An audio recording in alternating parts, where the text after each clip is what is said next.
अगर आपने 5 या 10,000 रुपए की ऑप्शन बाई करी है तो आपका मैक्सिमम लॉस यहाँ पर 5 या 10,000 रुपए का ही हो सकता है। लेकिन इस ऑप्शन बायर ने 16,000 रुपए की पुट ऑप्शन बाई करी और इसको 11,76,000 रुपए का लॉस भरना पड़ गया। अब आप सोचोगे कि यार मेरे अकाउंट में तो 10,000 रुपए ही हैं या 20,000 रुपए ही हैं, तो मेरा मैक्सिमम लॉस 20,000 का ही हो सकता है, ब्रोकर इससे ज़्यादा मेरा क्या नुकसान कर लेगा। लेकिन ऐसा नहीं है, आपका अकाउंट वहां पर नेगेटिव में भी जा सकता है और ब्रोकर आपका बैंक अकाउंट भी वहां पर सीज कर सकता है, आपका पैन अकाउंट भी ब्लॉक हो सकता है और आपकी पर्सनल प्रॉपर्टी भी वहां पर अटैच की जा सकती है। यहाँ पर काफ़ी केसेस ऐसे हमने देखने को मिले जहां पर 35 पैसे की पुट ऑप्शन की वजह से एक ट्रेडर को 35 लाख रुपए भरने पड़े। अगर आपको भी पूरी यहाँ पर नॉलेज नहीं है तो आपके साथ भी ऐसा केस हो सकता है जहाँ पर 5,000 रुपए की ऑप्शन बाई करने के बाद आपको वहाँ पर 5 लाख या फिर 10 लाख रुपए की पेनल्टी वहाँ पर लग जाए और आपको वो भरनी भी पड़ेगी। तो इससे बचने के लिए हमें मार्केट के पूरे रूल्स जानने बहुत ज़्यादा जरूरी हैं। आपने सुना तो ये होगा कि option selling unlimited risk game होती है और option buying limited risk game होती है, यानी कि ऑप्शन बाइंग के अंदर जितना हम प्रीमियम पे करते हैं उतना का ही लॉस होता है। लेकिन इंडियन मार्केट के अंदर सेबी और एक्सचेंजेस के द्वारा कुछ ऐसे रूल्स बनाए गए हैं जहां पर ऑप्शन बायर को भी अब अनलिमिटेड लॉस होने लग गए हैं। तो वो सारे रूल्स मैं आपको इस वीडियो के अंदर कवर करूंगा और साथ ही साथ काफ़ी इंपॉर्टेंट कंसेप्ट यहाँ पर डिस्कस करेंगे जो कि option buyers and option sellers के लिए जानना बहुत ज़्यादा इंपॉर्टेंट है। तो हाफ नॉलेज के साथ कभी भी आप ट्रेड मत करो। इस वीडियो से हमें ये पता चलेगा कि हमें प्रॉपर नॉलेज जाननी बहुत ज़्यादा जरूरी है। कभी कभी हमें लगता है कि लिमिटेड लॉस वाली स्ट्रैटेजी हम लगा रहे हैं, लेकिन वो एक्चुअल के अंदर अनलिमिटेड लॉस वाली स्ट्रैटेजी भी बन सकती है। सो आइए सबसे पहले हम जानते हैं मनी नेस को। मनी नेस क्या होती है उससे भी पहले हमें जानना जरूरी है कि कॉल या फिर पुट ऑप्शन क्या है। कॉल ऑप्शन का मतलब होता है, अगर आप कॉल ऑप्शन बाई करते हो तो इसका मतलब है कि आपके पास राइट होता है कि आप उस स्ट्राइक प्राइस पे, जिस भी आप स्ट्राइक प्राइस की कॉल ऑप्शन बाई करोगे, कि उस स्ट्राइक प्राइस के ऊपर आपको वो शेयर मिल जाएगा। वहीं पर अगर आप पुट ऑप्शन बाई करते हो तो आपके पास राइट होता है कि जो भी स्ट्राइक प्राइस की आप पुट ऑप्शन बाई करोगे, आपके पास वो राइट है कि आप उस प्राइस के ऊपर उस शेयर को बेच सकते हो। लेकिन ये राइट आपको दिया गया था ऑप्शन कॉन्ट्रैक्ट के अंदर, लेकिन सेबी और एक्सचेंजेस के द्वारा कुछ ऐसे सर्कुलर्स लेकर आए गए, ऐसे रूल्स बनाए गए जहां पर ये राइट आप ऑप्शन बायर से छीन लिया गया, जिसकी वजह से यहाँ पर ऑप्शन बायर्स को अनलिमिटेड लॉस सहना पड़ा। तो उससे पहले हम जानते हैं मनी नेस को। लेट्स से एल&टी का शेयर यहाँ पर 1970 रुपये के आसपास चल रहा है। तो अगर मैं लाइव मार्केट में यहाँ पर देखूँ तो एल&टी अभी 1964 के आसपास है, जिसको हम 1970 रुपीज़ मान लेते हैं। तो अगर आप 1970 यहाँ पर कॉल ऑप्शन की बात करें, अगर आप 1970 रुपये की ही स्ट्राइक प्राइस बाई करोगे तो वो आपकी at the money call option मानी जाती है। अगर आप 1970 से नीचे की स्ट्राइक प्राइस बाई करते हो या सेल करते हो तो कॉल के लिए वो in the money call option मानी जाती हैं। अगर आप 1970 यानी कि शेयर प्राइस जो भी चल रही होगी उससे ऊपर की स्ट्राइक प्राइस बाई करते हो तो वो आपकी आउट द मनी ऑप्शंस मानी जाती है। सिमिलरली इसका रिवर्स केस हमें पुट ऑप्शंस में देखने को मिलता है। अब क्या होता है, लेट्स से आपका शेयर प्राइस यहाँ पर 1970 रुपीज़ पे चल रहा है और आपने यहाँ पर 2000 की कॉल ऑप्शन बाई कर ली, राइट। तो 2000 की अगर आप कॉल ऑप्शन बाई करते हो और एक्सपायरी पे इस शेयर की प्राइस 2050 रुपये पहुँच जाती है, तो इसका मतलब है कि आपके पास राइट है कि आप एल&टी के शेयर को 2050 रुपये पे ना खरीद के 2000 रुपये पे खरीदो। अब इसका मतलब है कि आपको एल&टी का शेयर 50 रुपये सस्ता मिल रहा है, तो नेट बात करूँ तो यहाँ पर आपको पर शेयर 50 रुपीज़ का प्रॉफिट हो जाएगा। अगर हम एल&टी की लॉट साइज़ की बात करें तो आपको सभी को पता है कि future and option lot size के अंदर ट्रेड किए जाते हैं। तो एल&टी का लॉट साइज़ यहाँ पर 300 क्वांटिटी का है, तो इसका मतलब यहाँ पर 300 क्वांटिटी मल्टीप्लाई बाय 50 आपका इतने रुपए का प्रॉफिट आपको हो जाएगा। सो 300 मल्टीप्लाई बाय 50 में यहाँ पर करूँ तो 15,000 रुपये का प्रॉफिट आपके डीमैट अकाउंट के अंदर, आपके ट्रेडिंग अकाउंट में क्रेडिट कर दिया जाएगा और जिसने भी आपको ये ऑप्शन बेची गई होगी उसके अकाउंट से वो पैसा डिडक्ट कर लिया जाएगा। अब क्या होता है, ये होता था पहले कैश सेटलमेंट के केस के अंदर, जब मार्केट के अंदर कैश सेटलमेंट हुई जाती थी। अब मार्केट के अंदर रूल्स चेंज कर दिए गए थे, जहां पर सेबी ने ये सर्कुलर लेकर आया था दिसंबर 31, 2018 के अंदर, और सभी स्टॉक ऑप्शन, सभी स्टॉक फ्यूचर्स यहां पर अब कैश सेटल की बजाय फिजिकल सेटलमेंट होनी स्टार्ट हो गई। So based on the ranking अब यहां पर बॉटम 50 स्टॉक्स अप्रैल 2019 से फिजिकल सेटलमेंट के मैंडेटरी उस व्यू में आ गए थे और अक्टूबर 2019 से सभी स्टॉक्स यहां पर मैंडेटरी फिजिकल सेटलमेंट के परव्यू में आ गए। फिजिकल सेटलमेंट में क्या होता है, फिजिकल सेटलमेंट में अब यहां पर लॉट साइज हमारा 300 क्वांटिटी का है। तो फिजिकल सेटलमेंट के अंदर अगर आपको यहां पर ऑप्शन के अंदर प्रॉफिट हो रहा है, यानी कि अगर आपकी ऑप्शन इन द मनी है, तो वो प्रॉफिट रियलाइज करने के लिए आपको 300 क्वांटिटी एक्चुअल के अंदर बाई करनी पड़ेगी। यानी कि अगर आपका एल&टी का शेयर 2050 रुपये के ऊपर है तो आपको 2050 रुपये पे 300 शेयर एल&टी के बाई करने पड़ेंगे। लेकिन क्योंकि आपने कॉन्ट्रैक्ट 2000 रुपये की स्ट्राइक प्राइस पे किया गया था, तो आपको ये शेयर 2000 रुपये की प्राइस के ऊपर मिल जाएंगे। लेकिन फिर भी आपको यहाँ पर मार्जिन जो चाहिए होगा वो 6 लाख रुपए आपको आपके ब्रोकर को देने पड़ेंगे, ताकि वो ब्रोकर आपका 2,000 रुपये के ऊपर शेयर्स को बाई कर सके। अब अगर आपके पास ये मार्जिन नहीं होता है तो ब्रोकर आपके शेयर्स बाई कर लेता है और आपको 6 लाख रुपए के वो पेनल्टी चार्ज करता है और आपसे इंटरेस्ट चार्ज करता है, और काफ़ी हाई ब्रोकरेज यहाँ पर चार्ज की जाती है जो कि 0.25% तक की लगाई जाती है, और साथ ही साथ और पेनल्टीज, इंटरेस्ट एंड मार्जिन वगैरह वहाँ पर लगते ही हैं। ये होता है कॉल ऑप्शन के केस में।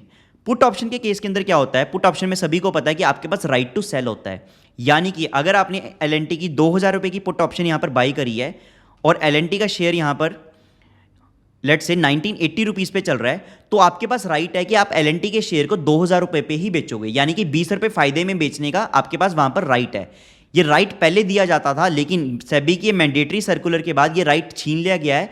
अब फिजिकल सेटलमेंट मैंडेटरी करनी ही पड़ेगी, यानी कि अगर आपका कॉन्ट्रैक्ट इन द मनी हो गया है तो आपको मैंडेटरीली वहाँ पर उसको बाई या फिर सेल करना पड़ेगा, डिपेंडिंग ऑन कि आपने कॉल बाई करी है या फिर पुट बाई करी है। उसको और डिटेल में जानने के लिए मैं आपको यहाँ पर बता देता हूँ कि अगर आप कॉल बाई करते हो तो आप वहाँ पर राइट बाई करते हो, ठीक है। अगर आप ऑप्शन को बाई करते हो तो वो एक तरह से आप राइट बाई करते हो, जिसकी वजह से आप ऑप्शन सेलर को प्रीमियम पे करते हो। तो अगर आपने कॉल ऑप्शन बाई करी है तो वहाँ पर आपके पास राइट टू बाई होता है, यानी कि आप स्टॉक की डिलीवरी ले सकते हो, ये आपके पास राइट है।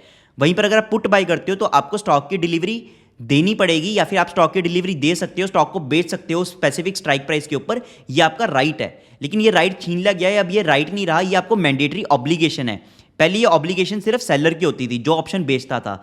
अगर कोई कॉल ऑप्शन बेच रहा है तो उसकी ये ऑब्लिगेशन है कि उसको ऑप्शन बायर को उस स्पेसिफिक स्ट्राइक प्राइस के ऊपर वो शेयर उतनी ही रेट के ऊपर देने पड़ेंगे, यानी कि उसकी ऑब्लिगेशन है to give delivery, and put option seller की ऑब्लिगेशन है टू टेक डिलीवरी। वहीं पर पुट ऑप्शन बायर की ये राइट है कि वो डिलीवरी दे सकता है, लेकिन ये राइट अब आपका ऑब्लिगेशन में कन्वर्ट कर दिया गया। तो अब आपकी ऑब्लिगेशन हो जाती है पुट ऑप्शन के अंदर कि आपको शेयर 2,000 की स्ट्राइक प्राइस यानी कि 2,000 के रेट के ऊपर बेचने ही पड़ेंगे।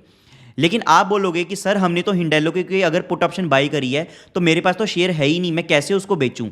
तो इस केस के अंदर क्या होता है कि मार्केट के अंदर ऑक्शन की जाती है, या फिर अगले दिन ब्रोकर के रिस्क मैनेजमेंट टीम वहां पर लाइव मार्केट के अंदर से एक्चुअल के अंदर शेयर्स बाई करती है और जिस भी रेट के ऊपर आपने कॉन्ट्रैक्ट किया होता है उस रेट के ऊपर उसको बेच देती है। सो इसको सिंपल वे के अंदर समझते हैं। उसके बाद मैं आपको एक्चुअल लाइव एग्जांपल दिखाऊंगा जो कि इस ट्रेडर के साथ हुआ और उसको कैसे 11,76,000 रुपये का लॉस वहां पर सहना पड़ा। सो अगर आपने यहाँ पर पुट ऑप्शन बाई करी है 2,000 की और एल का शेयर प्राइस एक्चुअल मार्केट में 1980 रुपीज़ चल रहा है, तो इसका मतलब है कि एक्चुअल के अंदर आपको 20 रुपीज़ का फायदा हो रहा है। क्यों? क्योंकि मार्केट में 1980 रुपये का शेयर चल रहा है और आपके पास राइट है कि आप उसको 2,000 रुपये पे बेच सकते हो, यानी कि महंगे में आप बेच सकते हो। सो जब फिजिकल सेटलमेंट की बात आएगी तो यहाँ पर आप एक्चुअल के अंदर क्या होगा, आप 1980 रुपीज़ के अंदर शेयर बाई करोगे मार्केट के अंदर से 300 क्वांटिटी और उसको 2,000 रुपये के अंदर बेच दोगे 300 क्वांटिटी, तो आपका 20 क्वांटिटी का 20 रुपये का यहाँ पर नेट बेनिफिट हो जाएगा 300 क्वांटिटी के अंदर, जो कि यहाँ पर निकल के आता है ऑलमोस्ट 6,000 रुपीज़, राइट। लेकिन ये 6,000 रुपये का प्रॉफिट बुक करने के लिए आपको यहाँ पर क्या करना पड़ेगा, एक्चुअल के अंदर मार्केट से 1980 रुपये में शेयर खरीदने पड़ेंगे, यानी कि 5,94,000 रुपीज़ आपको देने पड़ेंगे। और जब आप इसको 2,000 रुपये के अंदर बेचोगे तो आपको 6 लाख रुपये मिल जाएंगे और नेट के अंदर आपका 6,000 का प्रॉफिट हो जाएगा। लेकिन यहाँ पर एक चीज़ आपको इग्नोर करोगे कि यहाँ पर आपको यहाँ पर ब्रोकरेजेस, टैक्सीज एंड पेनल्टी भी यहाँ पर पे करनी पड़ेगी। तो अगर मैं यहाँ पर ब्रोकरेज की बात करूँ तो 0.25% की यहाँ पर ब्रोकरेज चार्ज की जाती है, बाइंग पर भी और सेलिंग पर भी। तो अगर मैं 5,94,000 पे 0.25% की ब्रोकरेज लगा दूँ तो वो कितनी होएगी, तो आप यहाँ पर चेक कर सकते हैं। सो आपकी यहाँ पर ब्रोकरेज लगेगी दिस मल्टीप्लाई बाय दिस, तो 1485 की ब्रोकरेज आपकी यहाँ पर लग रही है एंड 1485 1500 की ब्रोकरेज आपके पास यहाँ पर लग रही है। तो आप देख सकते हैं ऑलमोस्ट 3,000 की तो आपकी ब्रोकरेज ही लग गई। साथ ही साथ आपकी यहाँ पर काफ़ी पेनल्टी, इंटरेस्ट भी चार्ज किया जाएगा आपसे 0.05% का, और काफ़ी और ज़्यादा पेनल्टीज भी यहाँ पर चार्ज की जाएंगी। अब मैं आपको यहाँ पर रियल सिनेरियो दिखाता हूँ। सो इस दिन क्या हुआ, 30 दिसंबर 2021 को इस ट्रेडर ने यहाँ पर 45,150 क्वान्टिटी, यानी कि लॉट साइज इसका उस वक्त लॉट साइज ऑलमोस्ट 1,075 का लॉट साइज चल रहा था, और इसने कितनी क्वांटिटी यहाँ पर बाई करी, 45,150। तो अगर मैं इसको इससे डिवाइड कर दूं तो ऑलमोस्ट 42 लॉट्स इसने पुट ऑप्शन के बाई कर लिए। 42 लॉट्स बाय करने के लिए उस वक्त जो पुट की प्राइस चल रही थी वो सिर्फ 35 पैसे चल रही थी, क्योंकि एक्सपायरी का दिन था 30 दिसंबर का, और हिंडाल्को के शेयर की प्राइस उस वक्त 451 452 रुपीज़ के आसपास चल रही थी। तो ये पुट बहुत ही सस्ते रुपए के अंदर मिल रही थी। तो 35 पैसे के अंदर इसने इस पुट को बाय किया, जिसकी एक्चुअल वैल्यू कितनी थी 15,802 रुपये।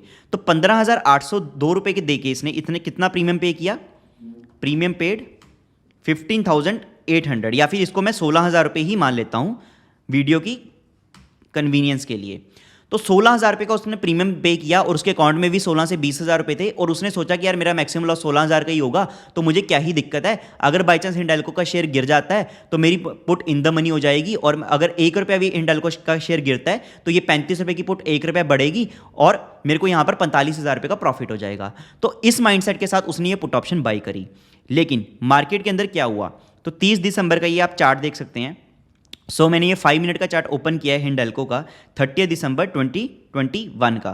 तो 30 दिसंबर को क्या होता है, मार्केट यहाँ पर ओपन होती है 454 रुपीज़ के ऊपर हिंडाल्को का शेयर ओपन होता है, एंड पूरा दिन यहाँ पर थोड़ा सा डाउन ट्रेंड के अंदर रहता है, एंड लगभग 2:30 बजे के आसपास तक ये शेयर हमारा 450 के ऊपर ही चलता है, यानी कि 451 रुपीज़ के आसपास चलता है, जिसकी वजह से उसको पुट इतनी सस्ते के अंदर मिली थी 35 पैसे के अंदर। लेकिन सडनली क्या होता है, 3 बजे के बाद ये शेयर एकदम से गिरता है और 448 रुपीज़ तक पहुंच जाता है, 448 449 तक पहुंचता है, और आप देख सकते हैं कि पूरा दिन यहाँ पर कोई भी वॉल्यूम नहीं थी। 29 दिसंबर को भी वॉल्यूम बिल्कुल कुछ नहीं थी, 30 दिसंबर को भी वॉल्यूम कुछ नहीं थी, हालांकि वो मंथली एक्सपायरी थी, तब भी वॉल्यूम हमें कुछ खास यहाँ पर देखने को नहीं मिली। लेकिन 3 बजे के बाद यहाँ पर सडन वॉल्यूम आई। यहाँ पर कुछ ट्रेडर्स हम बोल सकते हैं, फिर कुछ कार्टल्स ऐसे थे जो कि मिलके यहाँ पर रिटेल ट्रेडर्स को फंसाने की कोशिश कर रहे थे, ये सेबी के सर्कुलर्स को लेके। अब सेबी के सर्कुलर्स की भी मैं यहाँ पर बात करता हूँ। पहले क्या होता था, यहाँ पर मैंडेटरी फिजिकल सेटलमेंट नहीं होती थी, ठीक है, और यहाँ पर हमारे पास ऑप्शन होती थी डू नॉट एक्सरसाइज की, यानी कि 3 in the money option strikes, यानी कि अगर आपका यहाँ पर 2000 का LNT का शेयर प्राइस चल रही है, तो 2000 से नीचे की जितनी भी in the money strike price है, यानी कि 1980 की स्ट्राइक प्राइस, 1960 की स्ट्राइक प्राइस और 1940 की strike price, 3 in the money strike price को यहाँ पर आपके पास राइट होता था कि आप उसको एक्सरसाइज ना करो, ये आप ऑप्शन आपको मिल सकती थी। तो ये पहले यहाँ पर 2017 के अंदर इंट्रोड्यूस करवाया गया था, लेकिन 2018 के अंदर अक्टूबर 2019 से सेबी ने मैंडेटरी सेटलमेंट वहाँ पर इंट्रोड्यूस कर दी, जिसकी वजह से अब ये राइट आपके पास चला गया और फिजिकल सेटलमेंट वहाँ पर मैंडेटरी होने लगी, और वहाँ पर ज़्यादा मार्जिन वहाँ पर चार्ज किया जाता था ट्रेडर से। तो इस फिजिकल सेटलमेंट को मार्केट के अंदर इसलिए लेकर आया गया ताकि ब्रोकर जो भी वहाँ पर ट्रेडर्स हैं वो क्या करते थे, बहुत ही एक्सेसिव पोजीशन बना लेते थे, बहुत ही, क्योंकि एक्सेसिव लीवरेज मिलता था, मार्जिन भी बहुत ज़्यादा कम लगता था, तो उससे क्या करते थे वो एक्सपायरी डे के एंड के अंदर क्या करते थे, इतनी ज़्यादा मैनिपुलेशन से वहाँ पर सेलिंग करते थे कि शेयर की प्राइस के अंदर मैनिपुलेशन बहुत ज़्यादा होने लगी थी, क्योंकि एक्चुअल के अंदर तो वहाँ पर उनको डिलीवरी लेनी ही नहीं पड़ती थी। बट उसको काउंटर करने के लिए सेबी ने यहाँ पर फिजिकल सेटलमेंट की ऑप्शन ला दी, जिसकी वजह से अब वहाँ पर उनको एक्सपायरी से पहले 2 दिन पहले वहाँ पर मार्जिन, फुल मार्जिन वहाँ पर रखना पड़ता है। तो वहाँ पर कुछ हद तक वहाँ पर मैनिपुलेशन काउंटर की गई। लेकिन सेबी ने वहाँ पर क्या किया, अक्टूबर 2021 से, अक्टूबर 14 2021 से डू नॉट एक्सरसाइज की ऑप्शन को हटा दिया, जिससे अब क्या हुआ कि जो डू नॉट एक्सरसाइज है, जो राइट था ऑप्शन बायर के पास, वो खत्म हो गया। अब ऑप्शन बायर को मैंडेटरीली, चाहे उसकी 1 in the money strike price है, चाहे 2 in the money strike price है, चाहे 3 लेग की in the money strike price है, उसको वहां पर एक्सरसाइज करवाना पड़ेगा। तो इसके बारे में सभी कार्टल्स को पता चला, सभी स्मार्ट ट्रेडर्स को पता चला, स्मार्ट क्या बोलो या फिर फ्रॉड ट्रेडर्स बोल लो, उन लोगों ने मिलकर यहाँ पर क्या किया, दिसंबर की एक्सपायरी के अंदर गेम खेली, और वहाँ पर हिंडाल्को की ऑप्शन को उन्होंने क्लोज करवाया, हिंडाल्को के स्टॉक को 499.65 के ऊपर। सो हिंडाल्को का स्टॉक यहाँ पर 449.65 के ऊपर क्लोज हुआ।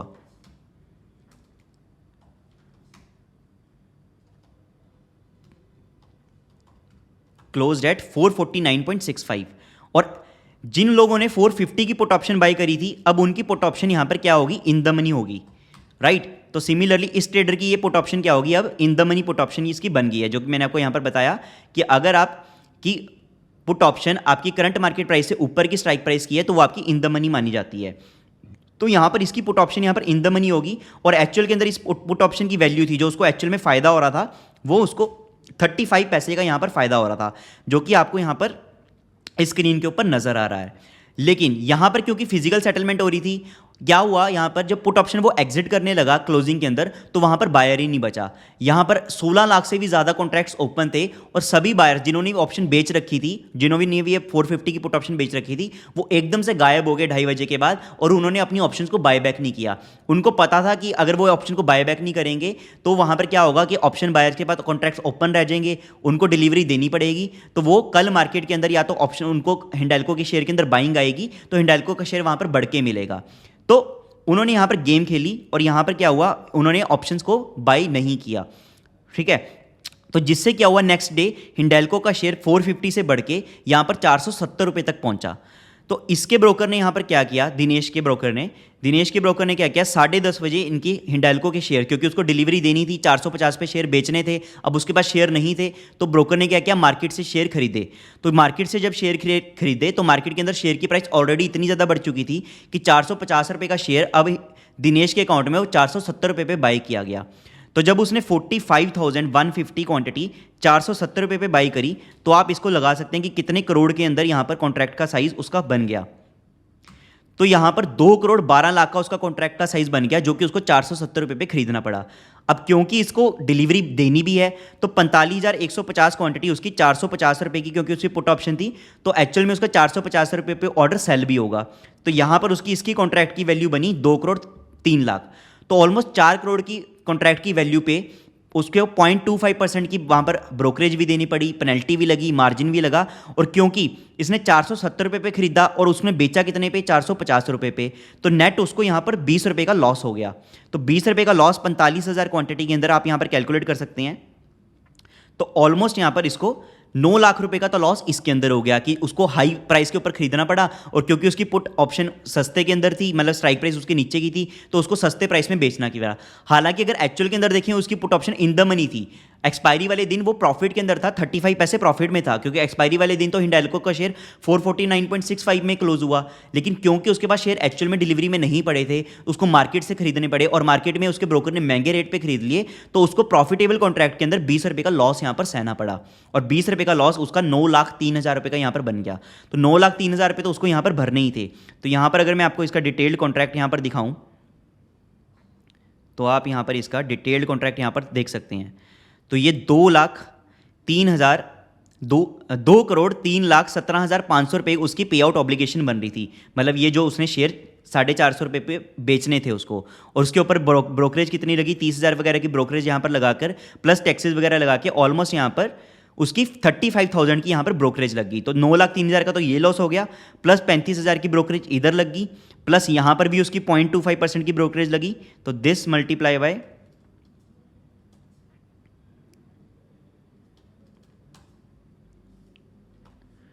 0.25%, सो ऑलमोस्ट 53,000 की ब्रोकरेज उसकी यहाँ पर लग गई, 9 लाख यहाँ पर लग गए, 35,000 इधर लग गए, और इंटरेस्ट भी चार्ज किया गया, जिसका टोटल बिल उसका यहाँ पर कितना रुपए का बना।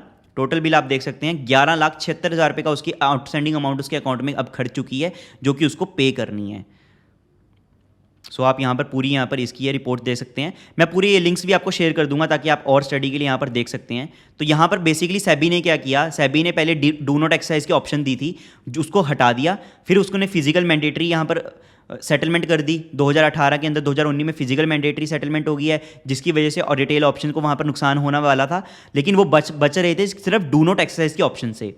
सेबी ने यहाँ पर और वहाँ पर आइसिंग कर दी, 14 अक्टूबर 2021 से डू नॉट एक्सरसाइज के ऑप्शन को ही बिल्कुल हटा दिया, जिससे कि जो ऑप्शन की एम्बेडेड जो कॉन्ट्रैक्ट की वैल्यू है, एक्चुअल की जो डेफिनेशन है, वो डेफिनेशन ही चेंज कर दी सेबी ने अपने ही रूल बना के। अब यहाँ पर सेबी को रियलाइज़ हुआ, तो अब सेबी ने वापस से यहाँ पर इस कॉन्ट्रैक्ट को वापस लिया है, और स्टार्टिंग फ्रॉम अप्रैल 28, 2022 अब ये डू नॉट एक्सरसाइज की ऑप्शन वापस से मार्केट के अंदर लेकर आई गई है। लेकिन आप यहाँ पर दोबारा से देखो, इन्होंने बड़े ही प्यार से यहाँ पर एक लास्ट लाइन लिख दी है कि it is reiterated that the introduction of DNE is only for stock option contracts.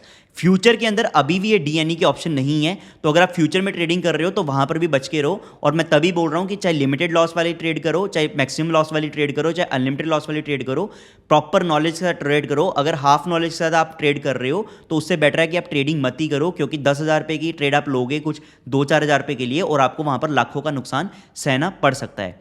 पूरे लिंक्स मैं पर इस आर्टिकल्स के, इवन कि इस आर्टिकल्स को, इनके ट्रेड को वहाँ पर फॉर्च्यून मैगजीन ने भी वहाँ पर कवर किया है। तो यहाँ पर आप देख सकते हैं पूरा इस केस स्टडी आप डिटेल्ड के अंदर कवर कर सकते हैं, पूरा पढ़ सकते हैं। ये सारे लिंक्स मैं आपको यहाँ पर डिस्क्रिप्शन के अंदर प्रोवाइड करा दूंगा और आप खुद से यहाँ पर नॉलेज लेने की कोशिश करो और सेबी के रूल्स के साथ अवेयर रहा करो, क्योंकि अभी आपने काफ़ी फ्रीक ट्रेड्स के बारे में सुना होगा कि कैसे 10 रुपये वाली ऑप्शन 500 रुपये तक पहुँच गई, वहाँ पर ऑप्शन सेलर को नुकसान हुआ, और एक दिन क्या होगा कि 500 रुपये वाली ऑप्शन एकदम से 10 रुपये पहुँच गई, वहाँ पर ऑप्शन बायर को नुकसान हुआ। तो ऐसे ट्रेड्स वहाँ पर बहुत ज़्यादा की जा रही हैं। मार्केट के अंदर बड़े बड़े कार्टल्स वहाँ पर बन के ट्रेडर्स ट्रेड कर रहे हैं, जहाँ पर रिटेल ट्रेडर्स को लूटा जा रहा है, और वहाँ पर सेबी भी कुछ रूल्स ऐसे बना देता है जहाँ पर वो लोग बेनिफिट उठा पा रहे हैं और हम जैसे रिटेल ट्रेडर्स को वहाँ पर नुकसान हो रहा है। तो आपको अपनी बेनिफिट के लिए यहाँ पर सिर्फ आपको एक ही चीज़ बचा सकती है, वो है नॉलेज। तो नॉलेज के अंदर जितना ज़्यादा आप इन्वेस्ट करोगे, नॉलेज के ऊपर जितना ज़्यादा फोकस करोगे, उतना ज़्यादा आपकी ट्रेडिंग वहाँ पर इंप्रूव होएगी और उतने ज़्यादा आप ऐसी चीज़ों से बच के रहोगे। So see you in next video. Bye bye, जय हिंद।